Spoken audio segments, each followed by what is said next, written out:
हरे कृष्णा। आज मैं आपके समक्ष लेकर आई हूँ गीता के अध्याय 3 कर्म योग पर मेरी दूसरी कविता, जिसका नाम है महापुरुषों का आचरण। तो पहले भाग में हमने देखा कि हम अपने कर्म बंधनों से कैसे मुक्ति पा सकते हैं। जब हम अपने कर्मों को भगवान के साथ जोड़ देते हैं तो हमें कर्म फल नहीं लगता है, तो हम कर्म फल से नहीं बंधते हैं। अब भगवान अर्जुन से कहते हैं कि तुम महापुरुष हो और राजा जनक की तरह गृहस्थ रहकर ऐसा उदाहरण बनो जिसे सारा संसार शिक्षा ले। तो सुनिएगा महापुरुषों का आचरण। हे अर्जुन, तुम महापुरुष हो, सभी जनों के बनो नायक। जैसे महान कर्मों के द्वारा आदर्श बने थे राजा जनक।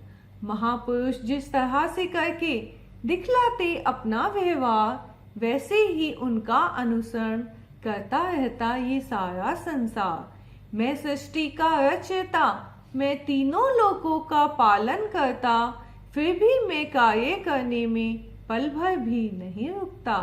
संपूर्ण विश्व करता है और करता रहेगा मेरा अनुसरण, इसीलिए अर्जुन सावधानी से रखना होता है हर कदम। भगवान कहते हैं महान लोगों की जिम्मेदारी बहुत अधिक होती है, क्योंकि कहा गया है ना कि शब्दों से ज्यादा आपका काम बोलता है। तो मैं भगवान होकर भी सभी कार्य सतर्कता से करता हूँ। महापुरुषों की छोटी सी गलती से भी अनर्थ हो जाता है। विश्वामित्र की तपस्या भंग हुई, सारा इतिहास जानता है। अज्ञानी तो फल पाने की चाहत का मार्ग ही चुनता है, पर विद्वान स्वार्थ त्याग कर नए नए उदाहरण रचता है। अज्ञानी को धीरे धीरे अपने आचरण से प्रेरित करता है, बिन टोके कर्मों को उनके सत्कर्मों में श्रद्धा जगाता है। जो अज्ञानी लोग काम कर रहे हैं उनको बिना रोके उनको मना नहीं करता ये काम नहीं करो, बल्कि उनको अच्छे कर्मों में कार्य करने के लिए श्रद्धा जगाता है, जिससे उनके गलत काम अपने आप छूटने लगते हैं।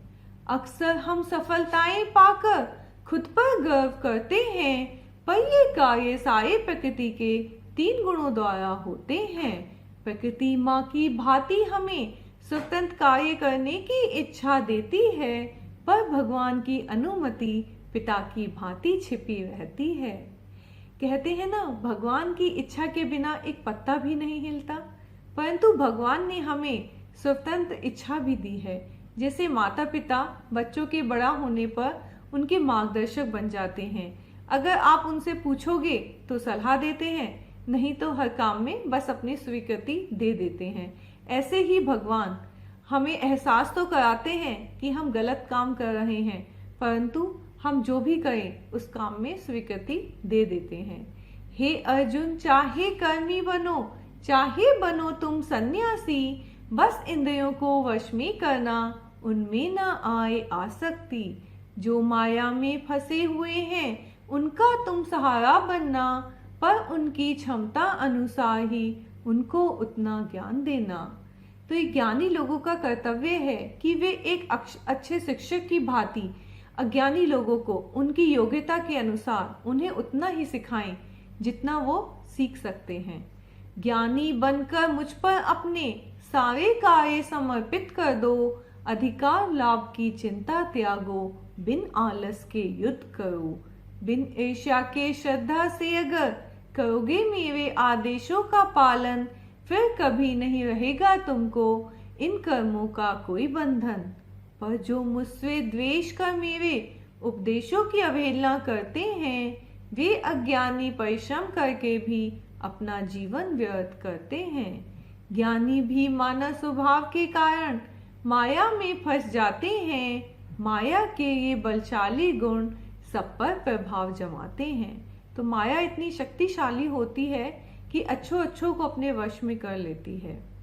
मन को काबू में करना है तो राग द्वेष का समझो नियम, माया से विरक्ति करनी है तो केवल भगवान में लगाओ मन।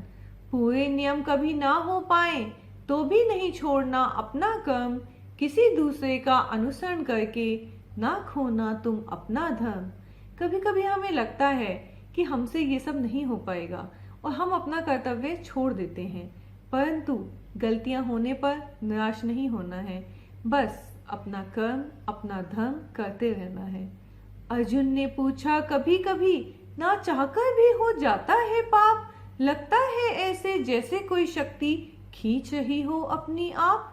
भगवान बोले, इसका कारण है रजोगुण से उत्पन्न कामना, ना रोको तो एक रूप लेकर शुरू करती है पाप करना। जैसे अग्नि धुएं में दर्पण धूल में भ्रूण गर्भ में ढका रहता है, वैसे ही जीव का मन अभिलाषा का आवरण ओढ़े रहता है।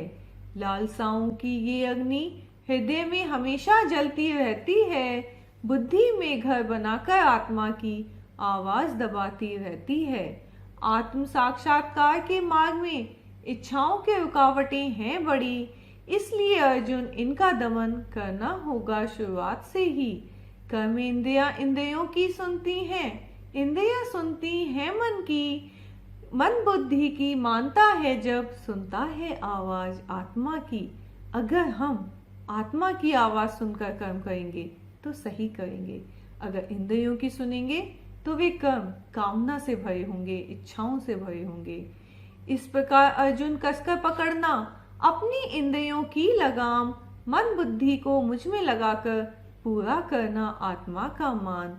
इस काम रूपी शत्रु को जीतकर केवल करना अपना कर्म, तब आदर्श महापुरुष बनोगे, नमन करेगा तुमको जन जन।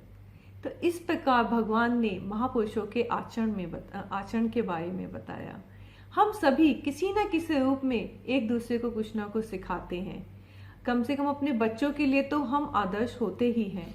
तो इसलिए हमें अपने सारे कार्य सावधानी पूर्वक करने चाहिए, क्योंकि वे हमारे आचरण से सीखते हैं। तो आज गीता का 3रा अध्याय खत्म हुआ। गीता का 4था अध्याय लेकर मैं आपके समक्ष जल्द प्रस्तुत होंगी। और आपको अगर मेरी कविता अच्छी लगे तो लाइक और कमेंट जरूर कीजिएगा।